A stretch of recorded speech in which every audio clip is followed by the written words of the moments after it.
or whatever, right? Yeah, I got 4 weeks. Look at you. Look at you. So, and pretty good weather so far. Like typical Swedish summer. Well, actually, no, not typical. The sunny days are super clear and super hot, but we're getting the occasional storm shower that just sort of plows through and then goes back to sun. Nice. Yep. So, just trying to take it easy this first week. Damn right. Yeah, which of course means we built a pergola so that we had somewhere shady to be outside. You guys are just fully settled into the new house now, right? Not fully settled, but yeah, it's patterns are forming. I don't know what that means, but it sounds good. So, Like there's still a bit of construction to do for gotcha. Okay. a storage shed. Gotcha. So we still have a bunch of stuff that has to get sorted there, and Gotcha. that should happen, yeah, sometime in the next 5 weeks. But otherwise, we're really settled in.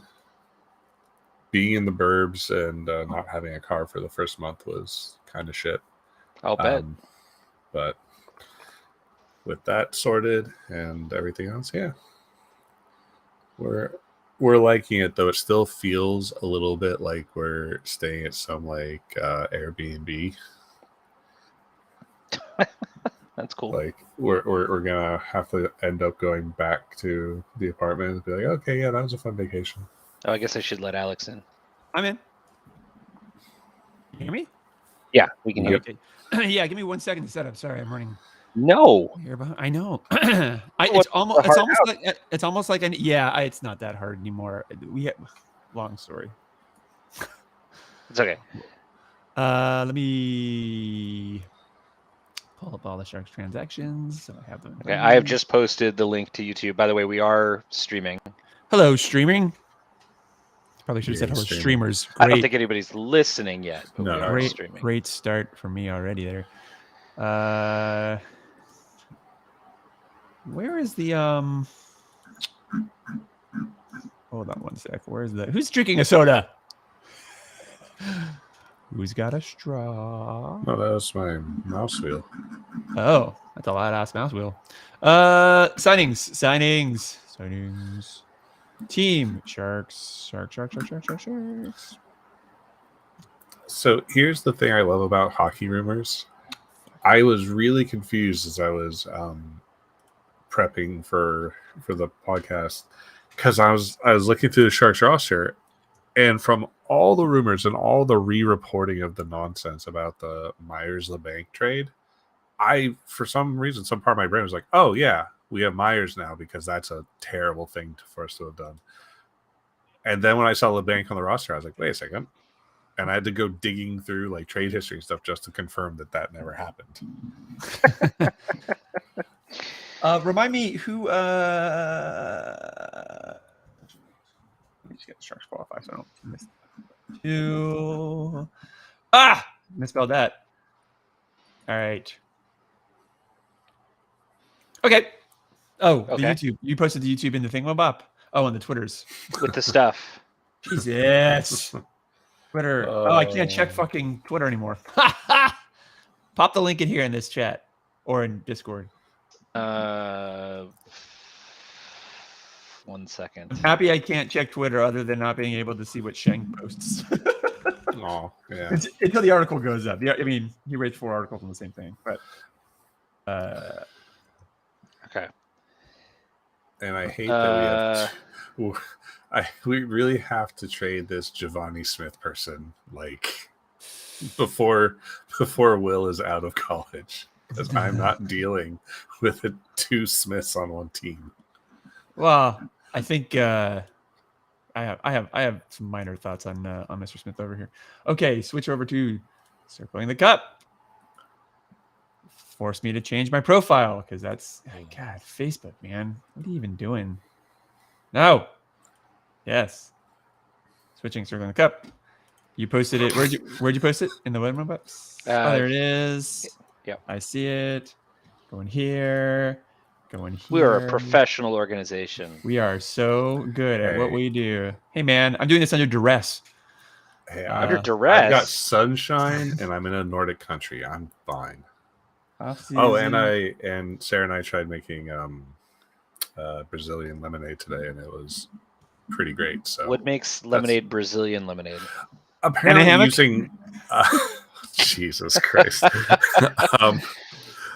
limes and condensed milk. Apparently, Interesting. Oh, you know what you got to. You know what you got to do? The Brazilian thing you got to do that's awesome is in the Wax. summer, if you have a Coke in Brazil, sometimes the bottle is made out of ice, or the lemonade will be made out. The lemonade glass or bottle will be made out of ice. Ooh, nice. And it just melts, so there's no trash, and it's super cool. That's my story. I don't have time to make myself a one-use bottle of ice at home. Well, that's on you. But yeah, Yeah, that sounds lime, like a you problem. Oh. Lime, sugar, condensed milk, water, and we made it with full limes and with just lime juice, and yeah, full limes is what you need. Yeah, sounds delicious. Well, hey, let's start the podcast. You recording, Ben? I mean, we're streaming to YouTube where it's automatically No, recorded. okay, there you go. We've Yes. been going this whole time. Do we want to start with draft or UFA or RFA qualification? I'm fine starting with RFA qualification. Yeah, Okay, we'll do let's RFA. do that. 'Cause that sucks. Get the vegetables out first. Did it suck? I don't know. All right, ready? I mean, Hold okay. on, save it for the goddamn podcast. Drink of water.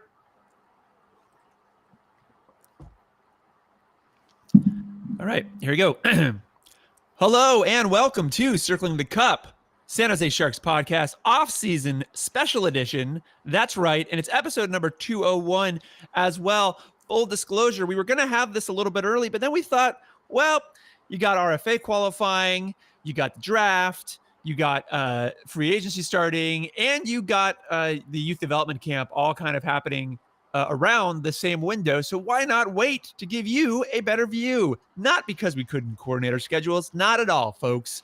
I'm Alex. Here with me, as always, is the Honorable Ben. What's up, Ben? That's Alex's way of lying to you. Yeah, real good at that. And of course, live via satellite, but while drinking what is apparently a Brazilian lemonade, hadn't heard about it prior, don't need to hear about it moving forward, is Colin. What's up, Colin? I said I made them. I'm drinking water right now. Well, listen, folks, it is the off season. We typically do 1 to 2 off season podcasts. Otherwise, we take a break. But when there's news, there's news. And obviously, when it comes to things like the draft, there's news. The first thing I want to do, though, is sort of set the table here. And we talked about this towards the end of last season. But this off season is a very important one for Greer. Not that they aren't all, but last season, Greer was brought in like right before the draft. And, we had already, if I recall correctly, tendered offers to RFAs, and free agency was right around the corner, right? So you had a GM coming in, not at the best time, not necessarily a lot of time to plan and really make their mark, not to say that they shouldn't have come in with the plan. Greer made a lot of moves, one of which was moving Burns. But our feeling was, just to re-summarize this, our feeling was for everything that he seemed to do right, he seemed to do 3 or 4 things that we wouldn't have advised, like in terms of, handcuffing himself or bringing in players that we didn't necessarily think were worth bringing in. Now he's had a full season, and this is his off season. Now, he is still somewhat handcuffed based off of previous contracts and stuff, but this is when we're really going to start seeing what his vision for the Sharks are and start to see those seeds get planted. So a lot of this offseason revolves around not just trying to fill holes quickly, but actually laying down the foundation for whatever it is he thinks he's going to be building. So it is a pretty pivotal offseason in that regard. The first thing we're going to start with, RFA qualifying, right, guys? So this was somewhat interesting, although I think fairly predictable, because I think when you really took a look at the players who they had the options to qualify, it was fairly clear that some were going to be a better fit for this squad moving forward than others. And I'm kind of looking at Gregor on that one, who I still enjoy, but just had a lot of trouble finding the net. And a lot of Sharks fans, unfairly, will point to Gregor suddenly finding the net as part of the reason why we didn't end up with the 1 or 2 draft pick, which sure, it's a culmination of many things, though, I would argue. At the end of the day, we basically re-signed Jacob Peterson. How do you guys feel about that one? It's a 2-way contract for $775,000. If he's up in the NHL, if he's down in the AHL, it's $375,000. We didn't get a long glimpse of Peterson. We did, after the trade deadline, though. How did you guys feel about him? Meh? Yeah, like very meh. And it, in context of where the Sharks are, meh, why not? Like he's got decent size. He wasn't horrible. And he's young enough that maybe he does something good by the time the team is good. So yeah, why not? It's not like we're aiming for the stars this next season. We're not aiming for the Dallas Stars. Uh-huh. Wow. God damn it. I personally, I like this because it's extremely inexpensive. It's a very low risk contract. Peterson came in with some upside. We didn't necessarily get to see him, get a ton of games in that regard. So it's a really low risk thing, and he's young, right? And we're in a position now where we've needed to get younger, and Greer started to do that towards the end of last season with the trade deadline. And why not? Where I had a bigger issue was last off season, when we were signing like 2 or 3 year deals at $1 million to $2 million on guys who I didn't think were going to become anything. I think the only one that I looked at there and thought, maybe was sort of the Lindblom reclamation project, which hasn't really panned out. But at 2-way for that price, Peterson's a pretty low risk pickup. Oh yeah, it's like everything is right. And because we're not pushing to be a contender, and we're, hopefully going to be talking about that big scary R word when a certain trade finally goes through. But yeah, like why not? I definitely would prefer they hang on Pearson over. You brought up Lindblom. It's like, Lindblom only having one more season. Cool. Yeah. I'm for reclamation projects if they're cheap enough, especially with where the Sharks are now, where they don't have a ton of cap space. And yeah, on that though, on the cap space, I would say Greer, like everybody else, got a little screwed because Lindblom's contract looks terrible when the cap didn't actually go up this season, or for next season. So yeah, if it had gone up a little bit more, Lindblom would be possible trade bait for, I don't know. I'd put that. A hug. No, I mean, I don't think it'd be, I'd put that on Greer a bit though. The NHL didn't give a strong indication that it would hop up this season. They did in the next 3 to 4, which it does sound like next season will go up. And that's why you're seeing a lot of 1 to 2 year deals, especially with players that you would think would be inked for longer. It's because both player and team are hedging bets that cap's going to jump up another 3 to 4 million after next season, where it only really went up like 1 million this season. So, And there are a lot of cap strap teams. Ben, you were sort of on Peterson. Is that it? I think mainly it's just like, so if we start from the viewpoint that at least guy's young, great. Sure. I guess my thing is, you did trade an asset for him, so probably better not to just give up on him after, a few games tryout. Who cares though? I mean, like, it's not like Peterson is going to move the needle, right? Like, no, he's not. But 2 so goals and 6 assists in 11 games. I mean, he wasn't bad, right? And small sample size though, yeah. right? Like, we don't really know what this player is, so that's pretty much why I'm a meh. Like, it's just a who cares. Yeah. For me. I think the challenge with a lot of what Greer is doing, we'll probably talk about this as we get towards free agency, is What the Sharks really need to be doing is figuring out what those eventual top two lines are really going to be. And he is filling the roster with a lot of potential fourth line players and third line players and creating log jams. And listen, maybe Peterson, right? Peterson was a decent draft pick when he was drafted, right? So there were high hopes for him at one point. So maybe, you know, a prolonged change of scenery, although it's maybe not the greatest roster, will help him become one of those players, or maybe not. But, you know, that's, I think, again, low risk, right? So whatever, it doesn't cost anything. If you need to bury him in the AHL, it doesn't really cost anything. I'd rather him take swings like this at this contract than what he did last offseason. Right, but that's kind of like grading on a horrible curve. Sure. Oh, but I think, but I think in general too. If I were Jim, and not Peterson specifically, these are those low risk bets that I would be more inclined to take, regardless of the situation I was in, if I had the space to do so, and I had a position that maybe either needed extra depth or, you know, could afford to take the risk in terms of hey, look, the rest of my roster is fine or not. This player may come in and do something, or may come in and do nothing. It's just cheap. Yeah, but let's remember the off season isn't anywhere close to over yet. No, and yeah, like we're not gonna get into it yet. But so what I'm hearing from Colin is Jacob Peterson for, I don't know, we get back Timo Meier.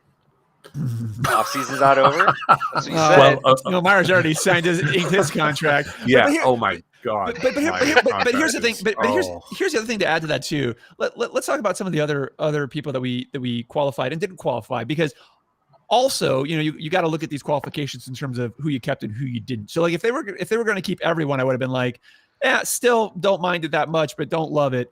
They didn't, which means that they're basically swapping something that they don't see working with something they see maybe working. Right. That's kind of what it is. So, okay.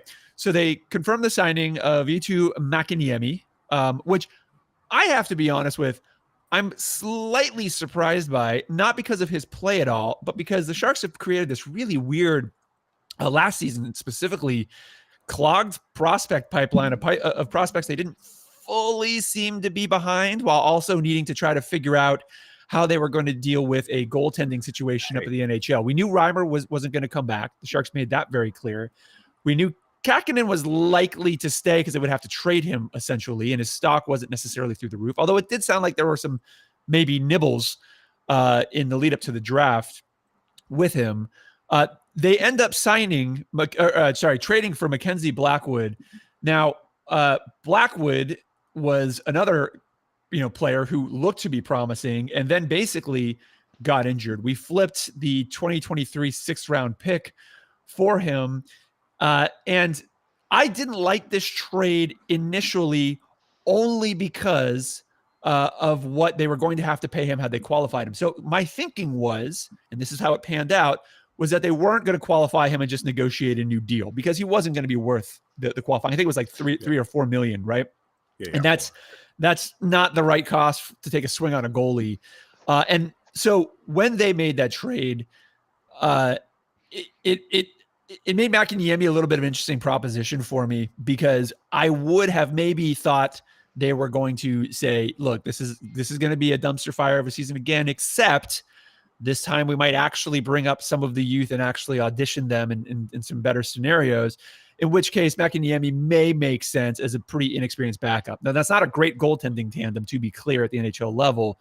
To bring Blackwood in and have Kähkönen, I guess Kähkönen, you know, can technically go later, and then Mäkiniemi could maybe move up. But yeah, brought him back. Hey, do you guys have any thoughts on Mäkiniemi? We haven't seen a lot of him at the NHL level.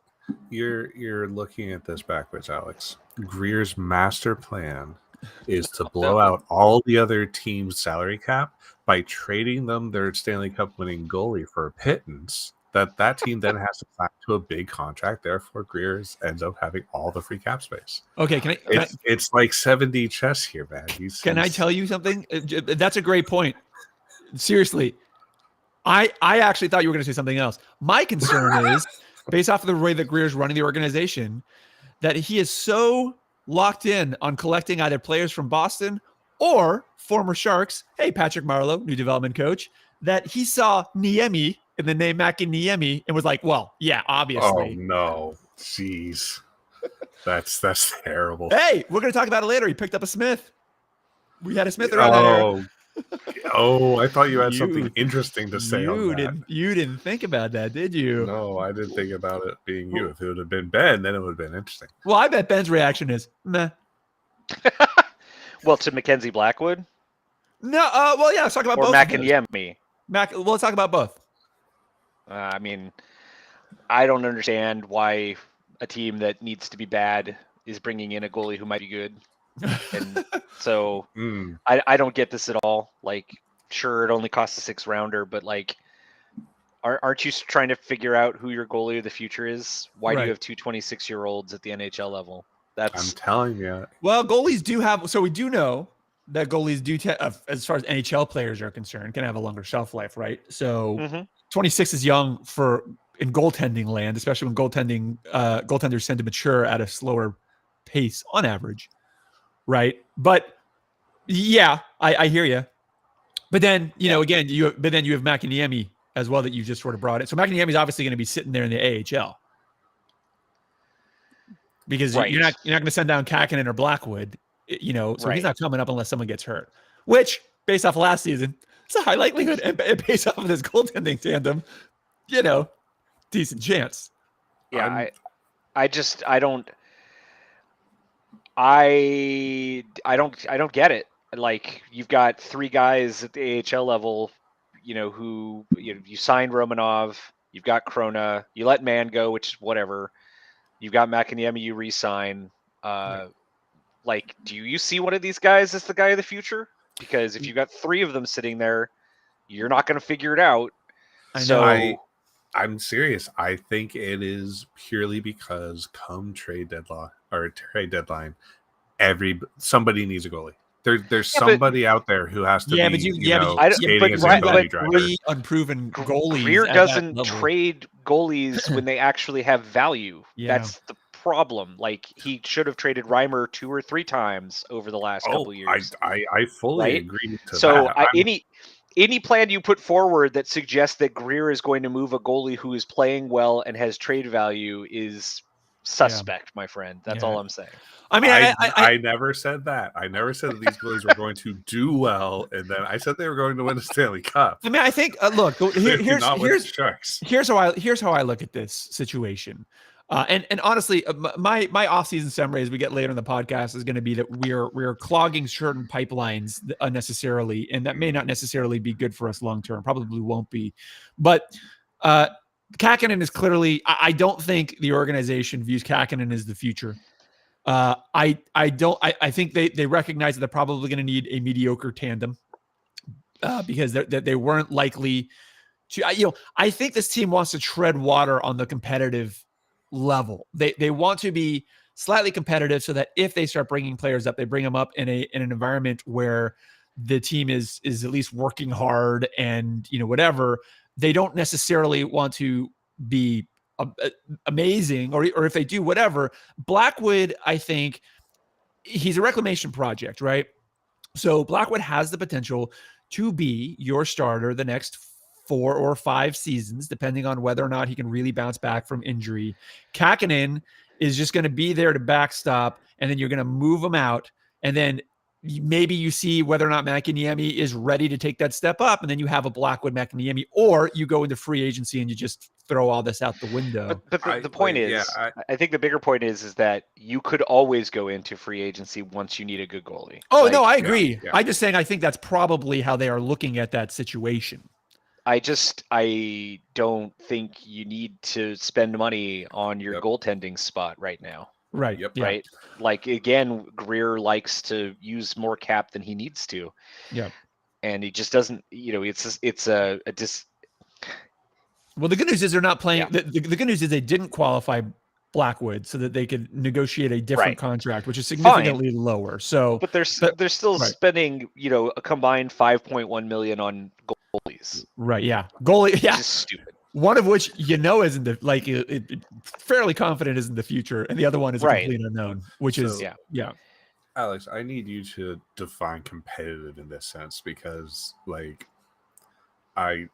if you feel this team wants to Yeah. be competitive, like last season competitive, then No, hell two no. things. Two things on that. And I'm not saying I necessarily agree with this. I think this is the way the org looks at it. First of all, without talking too much about the draft at the moment, okay? One thing that a lot of people, Sharks fans I've seen, are missing is that, they're looking at all of these super young players that are getting drafted, like Musty and Smith, who we'll talk about, and they're like, yeah, NHL, yeah. And it's like, no, those guys are, those rookies who are drafted, people who are drafted typically don't make the NHL until like 22, 23, 24, right? So on average. So the Sharks are several years out. It doesn't mean they can't start to turn things around. It doesn't mean they can't get on the right trajectory. It doesn't mean they can't get lucky, but the tank was freaking empty. So you do have the business side of it. And then you also have the side of wanting to make sure that you are bringing players into a competitive atmosphere versus a overly frustrating or straight up a loser one, which is why I think they're trying to do on the AHL side in particular, and especially with bringing in guys like, Marleau, which you can look at that a bunch of different ways. You can look at it as, hey, the team is really cares about its roots, which on the one hand is really admirable. You can also look at it as, why are we bringing in a whole bunch of development coaches who haven't won things, which is, also fair. But I think they want to get to a point where they get some coherent competitiveness, not enough to necessarily make the playoffs, but enough so that as they start to pull these players up, like, any of our prospects, really, they're in an environment where they can start to grow and succeed versus sort of floundering because the entire team is just crap. So I think they want to get to that point where they can build. Hopefully they bring those people up together so they can start doing it as a unit. I think that's really important to do. But I think that's what I mean when I say the competitive level. They want to show the fans that, hey, we're turning things around a bit. They want to make sure that they're putting these guys in an environment where they will potentially be able to learn, grow, and succeed. Now, that shouldn't come, to be clear, from my perspective, and I'm sure you guys agree, that should not come at the expense of clogging areas with players that will not really either do that or be there down the line. But I think when you see like moves like Duclair, like that's why they're doing some of those moves. Now you can agree or disagree with that attempt, but I think that's what they're going for. Just my read. So you went all over the place. Go ahead, Ben. I need to think. Yeah, I want to get back to the qualifying offers. Yeah. So we have some structure here. So, so my take on this is, again, Blackwood, whatever, probably not money you need to be spending. Sure. I think they, qualifying Cott and Zetterlund made total sense, though. Yes. What has happened since with Cott deciding to go play overseas, not great. Right. Cutting bait on Svechnikov, great. That guy sucked. Yep. Cutting bait on Gadjevich, who cares? Yeah. I never kind of understood why the Sharks were so fascinated with him in the first place. Great. Yeah. And then I do think it was a mistake to let a guy with any creativity go. So the Gregor non-qualifier was fucking stupid. Yeah. But you weren't whatever. surprised. I'm never surprised when this team dumps something dumb with a young guy that plays poorly when he's not actually surrounded with other creative players. And then when you finally bring up those creative players, actually starts to play well. But by that point, you're like, oh, this guy sucks. So whatever, like, this is maybe the third or fourth guy that they've let go of who actually can score points while bringing in guys who don't score points. I'm not quite sure how you win hockey games that way, but whatever. Yeah. Understood. But doesn't that just go back to last season being so completely confused? Well, again, you were rushing in a coach, you're rushing in a GM and a coach, and not going to help your situation. Not necessarily saying that means that this season's magically different, but the organization waited too long to do what they needed to do, and that's the position. You're going to put yourself in a not great position when you need to make critical calls. So, again, this is where we're starting to really see where Greer is. Let's talk about the draft.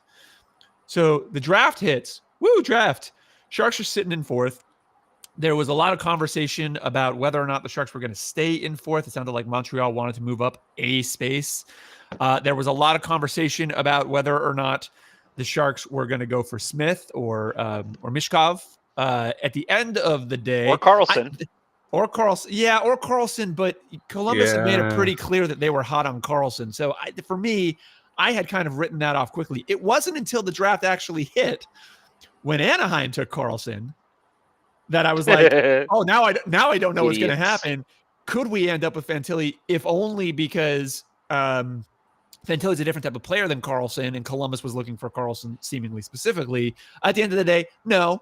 The top three went predictable other than the swap of that second and third, and then the Sharks ended up going with Smith. Now, Sharks fans, this was interesting to me. Sharks fans were in the lead up. There were a lot of fans who were crapping all over Smith and were red hot on Mishkov. Now, the funny thing is, most fans and a lot of analysts, to be perfectly honest, aren't actually watching these guys play in any meaningful way and don't really know what they're looking at. Smith, for me, is fine. He's fine. Like he looks like a prospect who will be a good, mostly all around player. He needs to work on his defense, it sounds like. But as far as like a core piece, seemed like a relatively safe bet. Mishkov seemed like a risk for various reasons, whether you want to believe them or not. I don't think the Sharks did bad on that pick. What do you guys think? Well, there's also the news that dropped that basically said Michikov went to various teams and just said, I don't want to play for you. Don't draft me. I don't. So first of all, I don't buy that. That's very self-serving communication to be put out by the teams that decided not to choose Mishkov. Yeah. So I don't put any stock in that at all. I'm just going to say that right now. Yeah. That's bullshit. These guys don't have leverage, and also the Sharks don't care if Mishkov doesn't come over immediately, or they shouldn't care. So no, they shouldn't. So no, I think that was the two things that the Sharks would need to care about in that situation. And again, this is all sort of just conjecture, right? One is he doesn't come over either because he chooses not to or can't because something with the KHL and the NHL fall apart due to the larger climate going on right now. The other thing that they could be concerned of is you can't really develop when you're the guy's under KHL player, you're not really able to be hands-on with the development. So if that's something that you care about, those are the two potential risks that were floating with him. Well, I mean, but to that point, like Will Smith is going to college, so you don't have any fucking control over his development either, right? So that's not really even a concern, honestly. Like that's again a thing that I think teams put out there to say when they don't want to admit that they're afraid of, they're going to pass on a guy who has higher potential, but they don't want to be on the hook for having passed on the guy who might develop into another Ovechkin. Right. Yeah. So they're going to be upfront and say, well, the KHL situation is weird. I mean, this kid came over and when he was picked by Philly, immediately was like, I'm coming to play in Philly. Right. So yeah. Those obstacles can be overcome. Sure. Fucking that kid could defect right now. Right. There's a war going on. He could just be like, fuck the KHL, asylum or whatever. Like, I don't want to be in Russia anymore. There's so many ways he could get out of it. It's like Cold War Part 2. So look, let me just say, Will Smith is going to potentially be a fantastic player. He projects. Yep. The development level he's at, he projects like Marian Hossa did, right? So picking Will Smith at 4 is a fucking great pick. Yes. Mishkov was the correct pick at 4 because he projects to be Alex Ovechkin, which you would rather have over a Hossa, in my opinion. But does this mean the Sharks are fucked because they picked Will Smith at 4? No. You're going to be very happy with Will Smith, most likely, right, in 2 or 3 years when he decides to leave college and comes to the Sharks, right? Hey, super personable in that draft too, getting put on the spot by that reporter to sing. Oh God, that was terrible. That was so bad. There's the thing that was great about the first round for the Sharks here is they couldn't fuck it up unless Greer did some weird kind of reach. Oh, they could have. Yeah. But which he didn't. To his credit, no, right? They waited to the second round to reach. Yes. So that's great. They did a good job scouting, or they, for their own reasons, the wrong reasons, made the right picks anyway. That's kind of my overview of the first round. So no, I agree. I think Sharks fans should be fucking stoked to get a player like Will Smith in the 4th spot. This is a guy who goes second in most drafts. Yeah, Right. Like most years, a Will Smith may even go first. Right. Like, Right. Yeah. So Sharks fans who are mad about passing on Mishkov, fucking calm down. Yeah, chill out. Well, it's Mishkov could be problems, in various ways, right? So, Yeah. you don't know either way with either player. We've talked about this a lot. Yeah. Draft picks in general are a lottery. Now, higher up the chain, there's a higher chance that you're going to win that lottery, but it's still a lottery. Yeah. And we've seen this before, right? We've seen highest first round players flame out. We've seen them be Sidney Crosby and Connor McDavid, and so the likelihood of guys like Bedard being a star, that seems to be pretty high.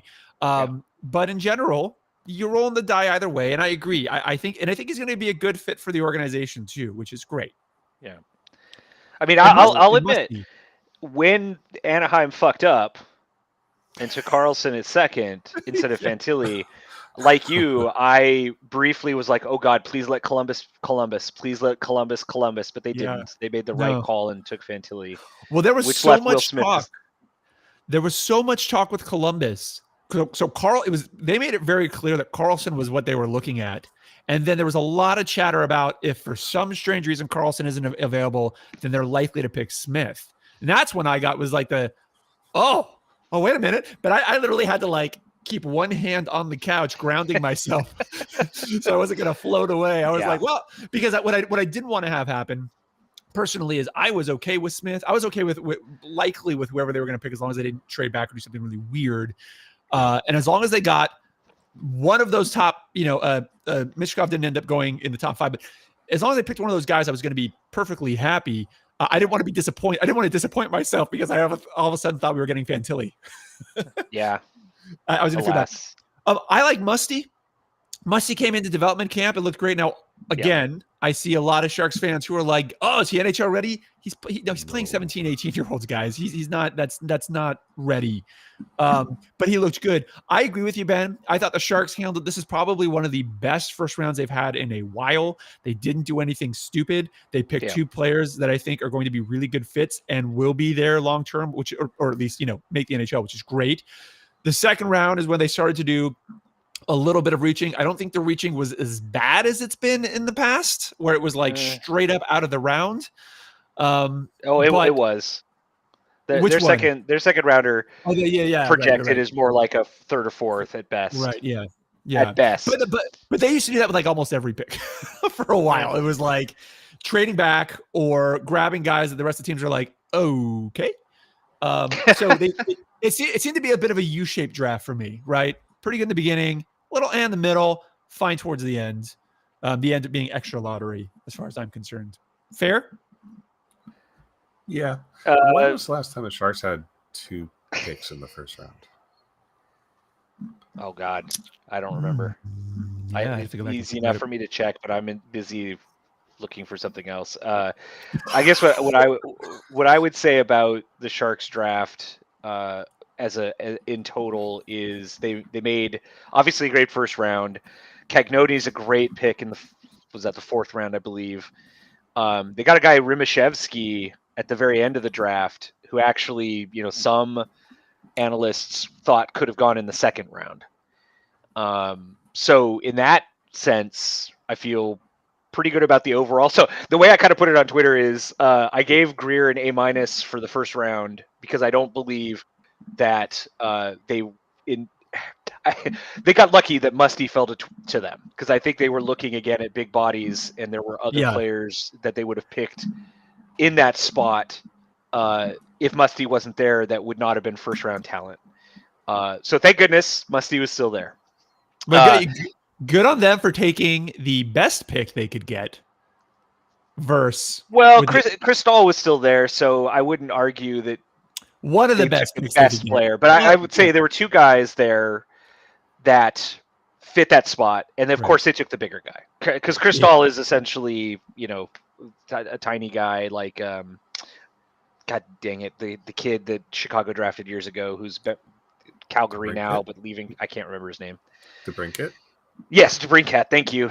He's basically DeBrincat Part 2. So you would love to have him, but whatever. So I've got the answer to my thing. 2007, and we got Couture and Petrecki. Oh, Petrecki. Yeah, Petrecki. So Haltonen was a bit of a reach. Savoto was even a little bit of a reach. So I was basically, as I was following, I was like, all right, your A minus has fallen into B territory, buddy. They picked Cagnoni right back up to A minus. Then Landon, Polkamp, and Clear all like, who cares? Rimashevsky though, solidifies the A minus on the draft for me. So that's my overall. Wow. Colin, final thoughts on the draft before we move into general transaction and free agency. I'm just thrilled that they went 2 for 2 in the first round. Yeah, me not too. doing dumb things. Yeah, Like- same. I thought it was a good draft for the Sharks overall. I'm happy. It's crazy, again, it's crazy how deep this draft was. Yeah. In the sense that I think Musty goes in the top 10 most years, right? Like this year he's picked up at 26. That's insane. Yeah, what was in the water, huh? Jesus, right? All I like know a is the breeding league is going program to be- across Canada or something. Sorry. Yeah. The Call it league what is you going to be nuts in like 3 years. Yeah. Like I like people whining about Michigan goals or whatever. I am waiting for the puck doesn't touch the ice from center line until it goes in type goals that are going to happen. Well, all right. So let's talk transactions here. And this is going to be a mix of UFA and trades. I'm going to go through I think the trades first here. So on June 27th, we traded Andrew Agostino for Andre Schuster. Whatever. Yeah, who cares? Yeah, I really didn't mind.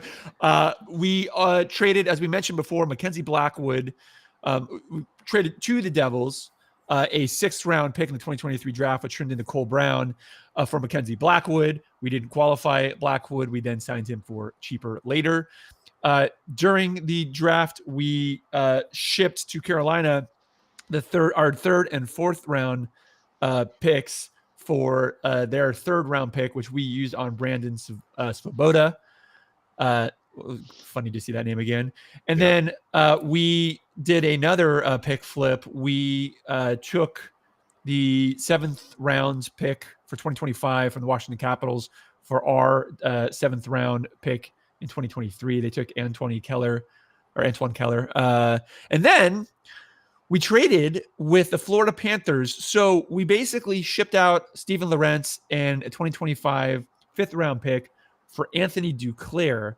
Duclair's cap hit is around $3 million. Lorentz's was about under 1.5. It was like a little over $1 million.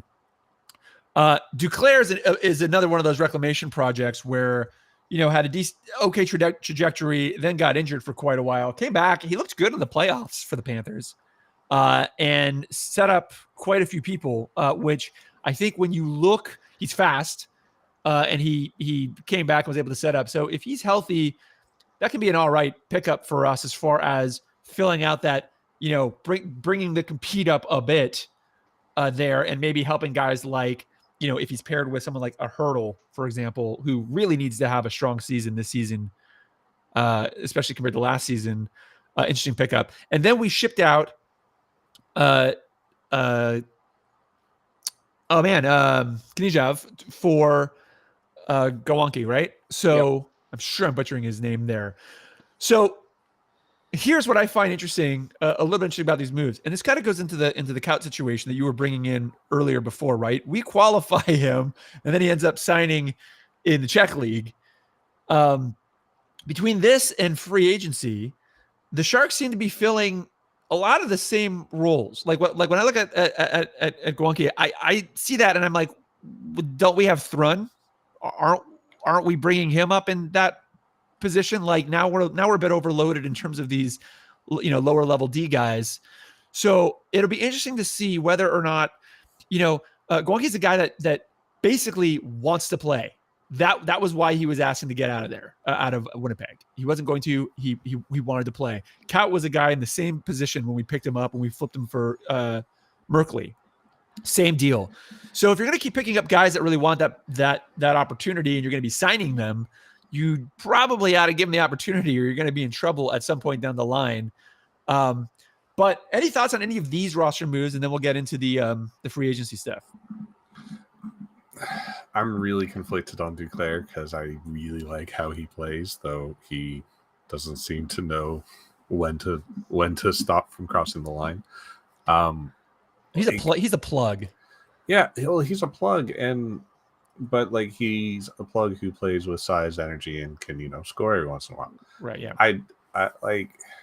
Hopefully he lights it up, but we still lose games, and he looks like attractive trade bait. But again, that cap hit kind of makes it a little rough.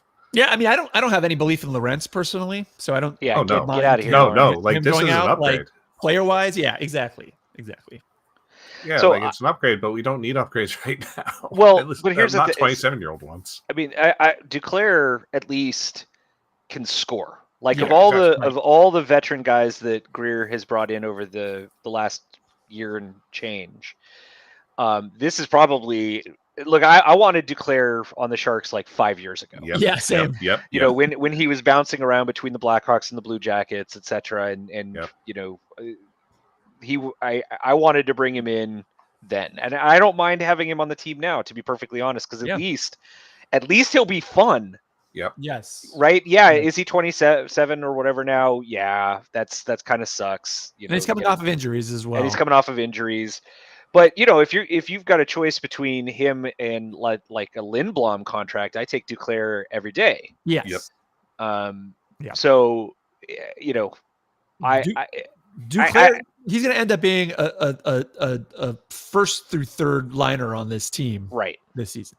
Well, so yeah, go ahead. Sorry. Oh, to Alex's point, we still have Lindblom, so it's like we brought something in. For some, like we have Duclair at home. Why'd you get more? I mean, he's going to go UFA after this year, so who cares, right? Yeah.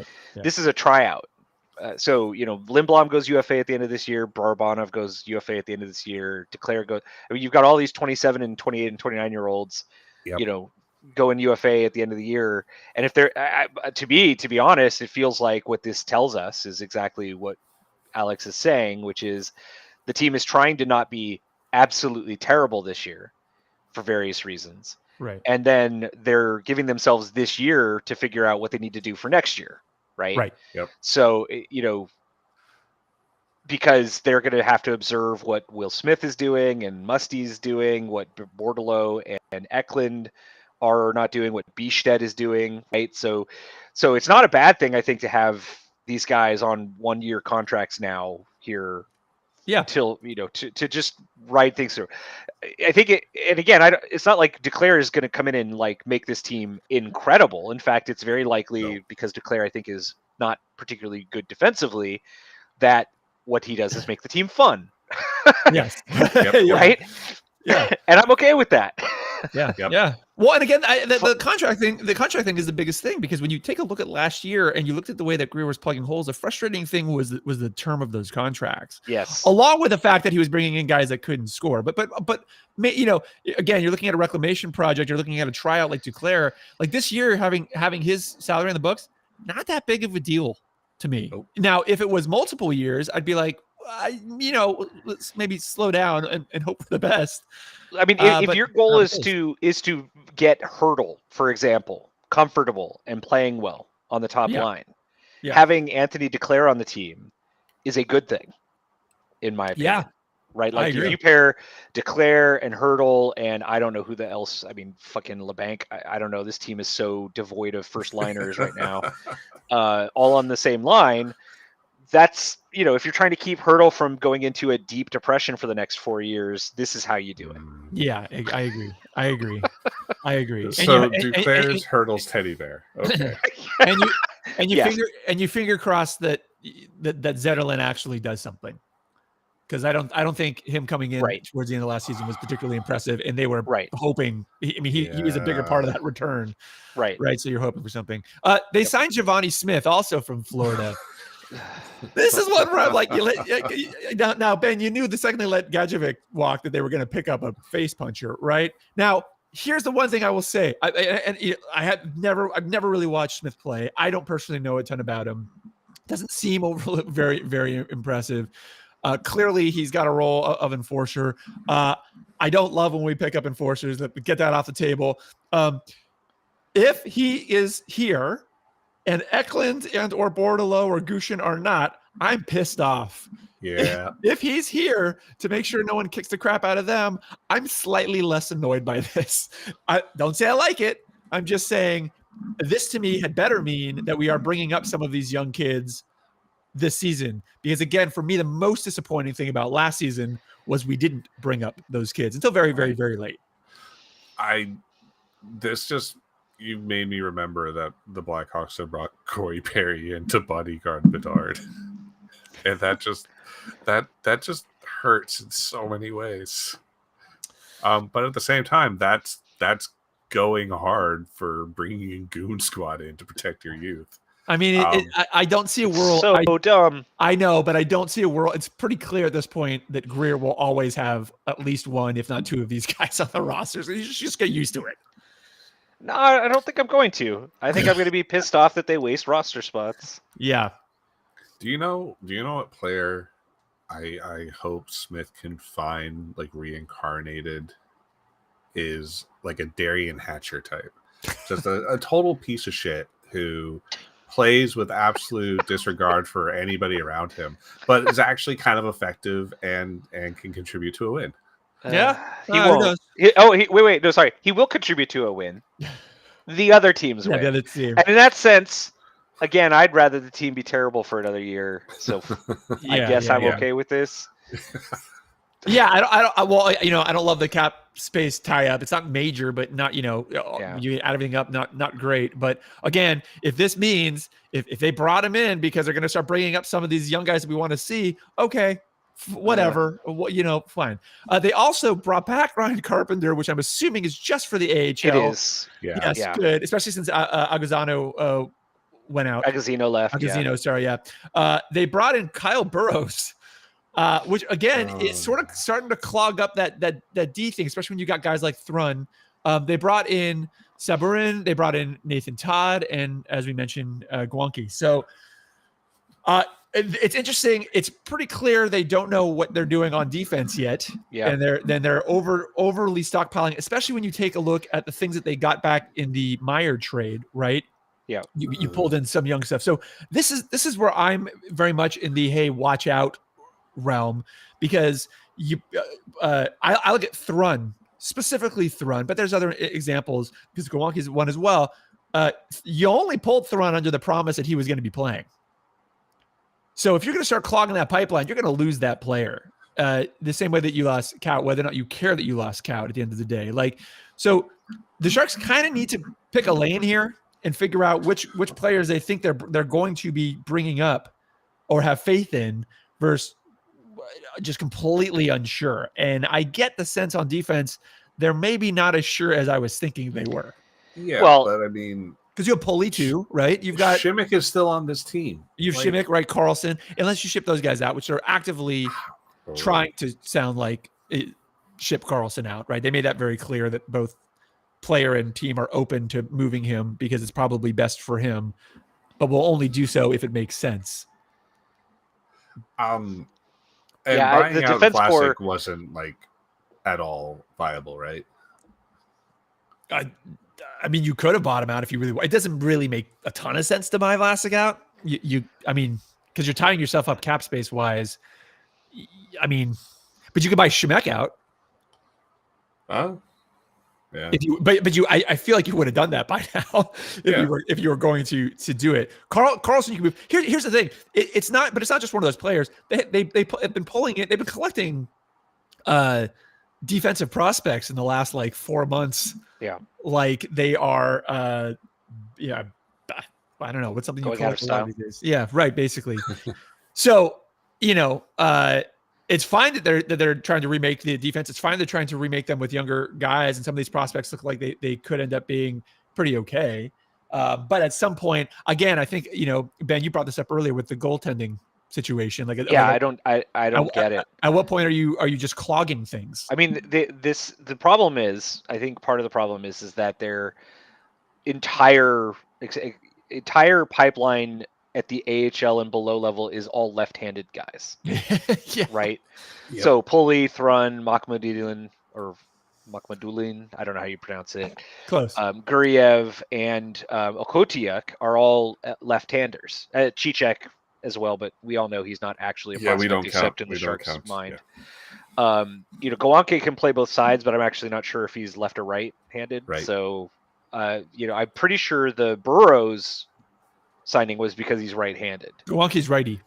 Yeah. Okay, so Gawanke's righty. So yeah, they're trying to replace, those guys for whatever reason. But the other problem here is that you've already got old, not very good guys that you've signed to or brought in trade up at the NHL level. So when do you actually start the transition of bringing in young guys to the NHL level? Yeah. I mean, Carlson, you got to trade. You got to move him. He wants to go. You've got to find a deal for him. Vlasic, they seem fine to just have him be on the team, and he's been okay the last 2 years, so whatever. Yeah. Ferraro is terrible, Yep. and unfortunately, he's the youngest guy you've got at the NHL level. Shemek is whatever. Benning is fine offensively and whatever. Knyzhov, they still don't really know what he is, but at least he's young. But Burrows and McDonald are both, 27 and 30. So what the fuck are you doing? Why do you have so many 7th D? Well, that's the thing. We're stocking, and this is what he did last year, right? Was he basically stocked the team? Every move he made was essentially stocking the team with 4th liners. And it's really weird because we really, I don't think we're hurting in that position. I don't think we're hurting in the 4th line position in any category. I think we have plenty of options there. Also, if you are trying to develop people for the bottom 6 and the third pairing of D, you are objectively fucking up. I feel like that's where you put the people who failed to develop into top 6 and top 4. Until you can get somebody better. Yeah, it's not particularly hard to backfill the 4th line. Right. So I feel like Greer is one of those people where somewhere in his house he has one of those drawers that's just unbelievably deep and contains every charging cable and various knick-knack accessory he's ever had, just in case he might need it. That's where McDonald lives. Is that what you're saying? Yeah, he has this endless drawer of knick-knack players because you might need it one day. No, you never need it. But you never need it, right? Exactly. I know because I'm straight up staring at an old suitcase full of that stuff from when we moved, and I haven't opened it yet. And I know if I open it up, there's going to be 8 RCA cables in there. So let me say, Gawanke, absolutely. If you want a right-handed guy, and you're down on another Doug Wilson draft pick, fucking pick up Gawanke. He was number 1 in the AHL for goals from the right side last year, or points, one or the other. Great. But why don't you give him a shot at the NHL level? He's already 24, right? He better not be sitting in the the AHL when push comes to shove, in my opinion. Yeah. Otherwise, I was so excited about Thrun though. I was again, other side, but he came in towards the end of last season, looked great. I was looking forward to seeing more of him. And again, the more of these guys, the more of these prospects the more of these that you collect, the less time any of them get in any situation. Yeah. And that's sort of, that's again, when I look at the Smith pickup, and that's sort of my fear there, right? Is that if the goal is to bring up guys like Eklund and Bordelot and Gushin or whoever, then hey, I'm excited. That's what I missed last season. Was we had this promise of the DW regime, whether or not you liked what he was doing or not, it seemed like his version of last season was going to be to bring up all those kids and just have them start playing. Who knows what would have happened, but that seemed to be the plan. And instead what we got was, hey, we're going to grab a whole bunch of 4th liners and throw them up there instead. These guys are going to sit down a year, and then maybe next year we'll bring them up. Well, if this is the year, you're going to have to figure out which of those players you're going to be able to bring up, because you are filling up a lot of spots. So My hope is that Duclair comes in and is fun as I think he will be. I hope we get to see Thrun. I hope we get to see Gwanke. I hope we get to see. Obviously, we'll see Blackwood. There are a lot of prospects this year that I am tentatively excited about, that I would like to see actually start getting minutes. But I don't know. I don't know that I have faith that we'll see that, or we're just going to see a constant revolving chair. I like when you look at all the players the Sharks have under contract, you could wipe out the entire defensive group and replace them with youth, and I don't know, keep one of the plugs, and I would feel more excited about watching this team than if they were to say, yeah, we're gonna skate the listed roster right now. So I think, I'm with you. But I think the Sharks' feeling is, well, if we just pull up all of that youth at the same time, they're going to flounder and it's going to stunt their development because it's going to be a crap situation. So I don't mind going, hey, look, we're going to have our pairings will have one person we feel like has experience and one person we feel like needs experience, and just match that up and down until it seems like, hey, these two actually can just be a pairing on their own or whatever. That's fine. But if you put yourself in a situation where you've only opened up one of those spaces, maybe their mindset is, hey, it's ultra competitive, you better step up. Here you go. All y'all are fighting for one. Fine. But you're gonna, again, specifically with the type of player pulling in. Gwanke is a great example. Thrun's a great example. These are guys who specifically are coming here with the promise of playing. So if they end up being good and you aren't giving them opportunities, they're gonna turn toxic. Yeah, you're going to poison your well, or demand another trade or whatever else. Yeah, but they're not going to be friendly while they're sitting there pissed off. I mean, it may not be disruptive necessarily, but I just, if you have faith in these people, again, people who are specifically asking to be traded because they're not getting playing time, if you're going to trade for them, you ought to have, you better be giving them playing time. Otherwise, why trade for them? Just pick up any other defenseman. But think about how, because it's not like you take a hockey player off the shelf, put them out of their packaging, put them on the ice, and then when they're done, you put them back and they just don't exist outside of playing. Like, these kids are talking to each other, and if a player is busting ass in the AHL, doing great, really earning the spot by everyone's measure, and not getting the chance, when Smith and all the other younger prospects are saying, hey, what's it like? They're gonna be like, it's kind of shit. This team is giving me opportunities. It's annoying. I don't want to be here. How would you guys? So off season's not done. Obviously, we did just see development camps. We did get to see some of the prospects play again for people who get overly excited, and it was fun to watch. 17, 18-year-olds playing 17, 18-year-olds. How would you? Carlson's trade still being on the table obviously will affect a lot. But as of right now, what is it today? July 9th. How would you rate the Sharks offseason so far? I'll go. You go. This is unfair. This is unfair right now because of the pending trades and what might happen. But the reason I'm asking for this grade now, because we probably will do maybe a pod after Carlson gets traded. But the first couple of days of free agency is when you really start to see the most movement, right? So we're back at the slowdown at the moment. I wish I could split out. I wish I could figure out who's making the call on certain decisions and split out grades for individuals, because it's the draft and free agency have been sort of schizophrenic. Right. So like I said earlier, I think I give the draft an A-, and I don't know that they deserve it or lucked into it, but it's there. Free agency with the Duclair signing is not a bad place to be.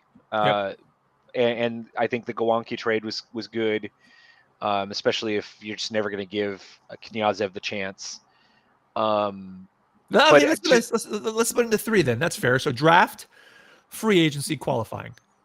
Qualifying offers, I mean, C. Yeah. Because you let Gregor go for nothing. Draft A-, free agency what do they call incomplete? I can't really judge. I can't really judge the free agency stuff, not because they haven't traded Carlson yet, but because, like we've kind of been talking about over the last hour, we don't know what this means for the team. Like who's playing where? Like what is Giovanni Smith here for? What does this mean? What are they going to really do with Gawanke? Is he going to be stuck at the AHL level, or is he going to actually get a shot? What does that mean for Thrun? Are they both going to get shots at the NHL level? If Carlson is gone, they probably should both be up. If Carlson is still here, then free agency is a fat F, and we're in trouble. Yep. Right. So, I guess what I would say is I give, I guess, a C to free agency so far, in part because I don't like a couple of the pickups, but I do like the Duclair trade. Yep. Right. That's fair. So that's kind of where I'm at, but that grade could go down to an F very easily, and I don't see it going much higher than a C until and unless we see what they do with their existing defensive core. You know what I mean? Like if they ship out Shemek and Carlson and Ferraro, then that's an A. Here's keep going. Hold on. But here's something worth pointing out as you're talking. I was starting to think about this, right? Yeah. I don't think they're going to move Ferraro, and I don't know what the hell they're doing with Shemek. But if they move Carlson, there's prospects coming back in that, right? So you're just going to have more. Well, prospects. are there good prospects, because they're going to have to retain salary, right? So they're going to have to balance against that, and so I don't see a world where they're not getting prospects. At least prospects back in trade for Carlson. I mean, I do. I could see a totally draft pick version of it. But I don't know that you're not going to win a Carlson trade. You're just hoping. You're just hoping, like with Timo Meier, that you don't end up like beaten and bloody in the back alley. Yeah. Right? So here's what I think on the Carlson trade possibilities is retained salary, and we get Jeff Petrie and a bunch of firsts. That would be my dream. That Petrie rumor was there a while ago, like right around draft time. But I don't even know if that's a rumor so much as people just looking at numbers and going, that's the way it works. Right. That could work. Yeah. Okay, Colin, your 3 grades. I'm gonna go with C on the RFAs. I feel like it, like Ben, they're just not capitalizing on their assets and their opportunities. And the whole Cott going to play overseas thing, though, really muddies the water on that C that I gave there too. Right. Yeah. Go on, Colin. I'm solid A on the draft. Like I am a big downer on Sharks drafting in spite of all the facts Ben puts in front of me. And I'm just happy to see them not do anything overtly dumb and just sort of come out of it well, especially after seeing the rookies playing rookies, because they're kids playing kids, but rookies playing rookies and Wise Black. Oh god. But there's a perfect example. Ozzy playing in there, just trying so hard, so hard. And the kids with like actual futures, exactly. The kids with actual futures being really calm, really collected, minimalist, and then Musty with that just what the hell arcane release he has. But good on the draft. And free agency so far, D. Yeah, because if the season starts next week, oh please no. This is a team that still wants to like creep into the playoffs. Yeah, and to be clear, we are blending, which is fine. I agree. We're blending basically the UFA with trades, which is great. I'm not too far off from you guys. I'm an A- on the draft. I'm actually a B- on qualifying. The Kaut thing again. I'm with you, Ben. That throws me off a little bit. So I'm not fully taking that into consideration. Maybe I should, but the only thing I was really upset about with the qualifying, but I saw coming a mile away, was the Gregor situation. I would have preferred to try to trade him personally. Maybe they did. Who knows? But it was pretty clear to me that they didn't see a future for him. So whatever. And then on the free agency and the transactions thing, I was kind of hoping, and maybe they did, who knows, that they were going to try to throw a $1.5 million offer over to Yamamoto, which he ended up signing for elsewhere. I'm right with you, Ben. I think right now this is a C that either goes up or goes down. I do like some of what they have brought in. I'm just struggling to understand how it will balance out. Obviously, we'll have to see how the rest of preseason or the rest of the offseason carries through. And I think once we are back at the preseason camp, we will hopefully start to get a better idea of where they're leaning. And by that time, we will maybe have had a couple of other transactions that help tell the story, Karlsson being one of them. So, a pretty interesting offseason so far. Again, this is really, it's not Greer's first offseason, but it's the first one where he can actually like settle down and figure out what he's doing. It seems to be a little bit erratic, but they are pulling in a lot of younger kids. So at least it's not just plugging with last season was a little funky with some of those contracts. This season feels a little bit better with some of those contracts. So far. Correct. But it'll be interesting. I will say this.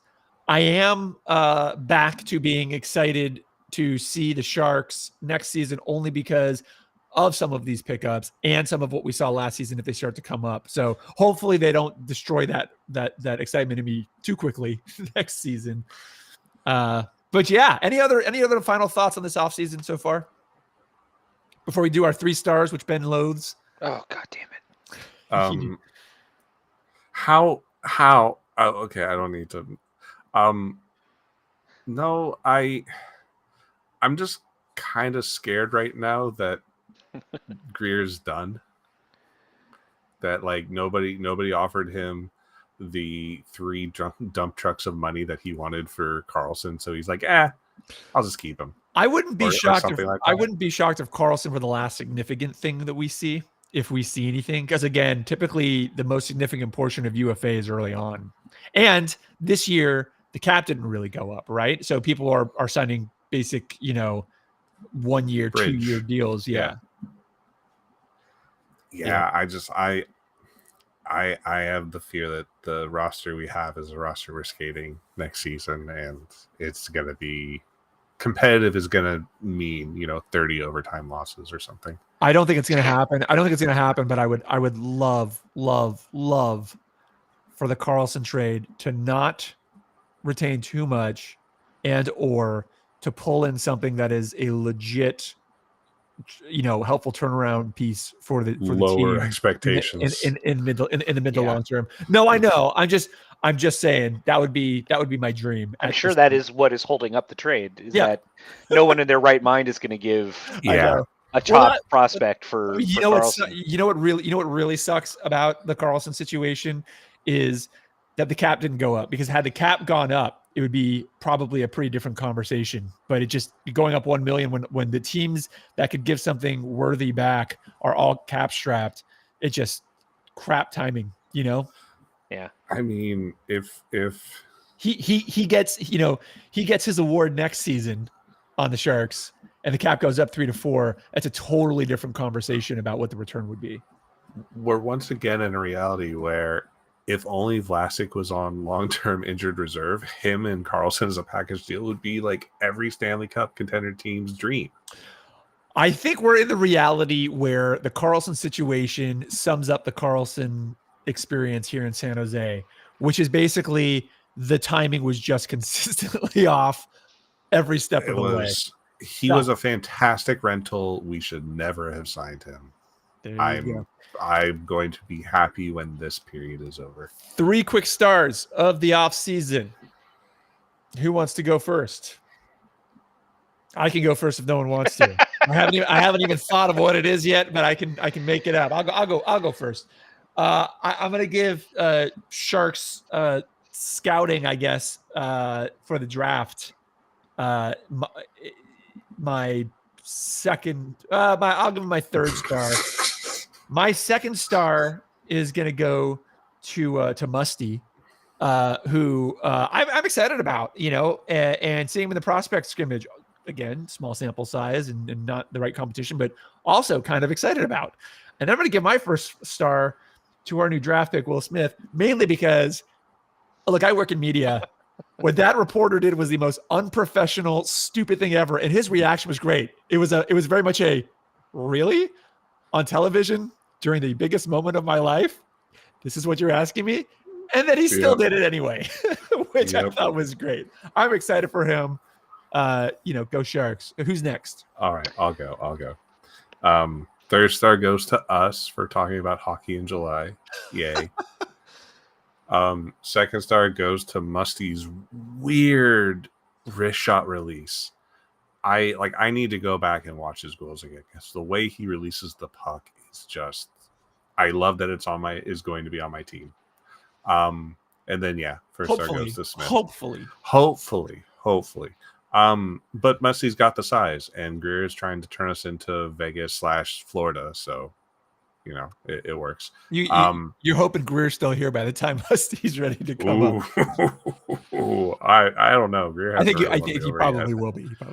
And then first star goes to Smith because I was happy just based on stats and reporting to pick what seemed to be the obvious pick after Michikov, but seeing him in the prospect, seeing how just smooth and efficient he was, I love that our bar is the Sharks not screwing up the draft. Well, that's because we paid attention. I'm going to automatically assign a first star for you, Ben. Is that okay? What?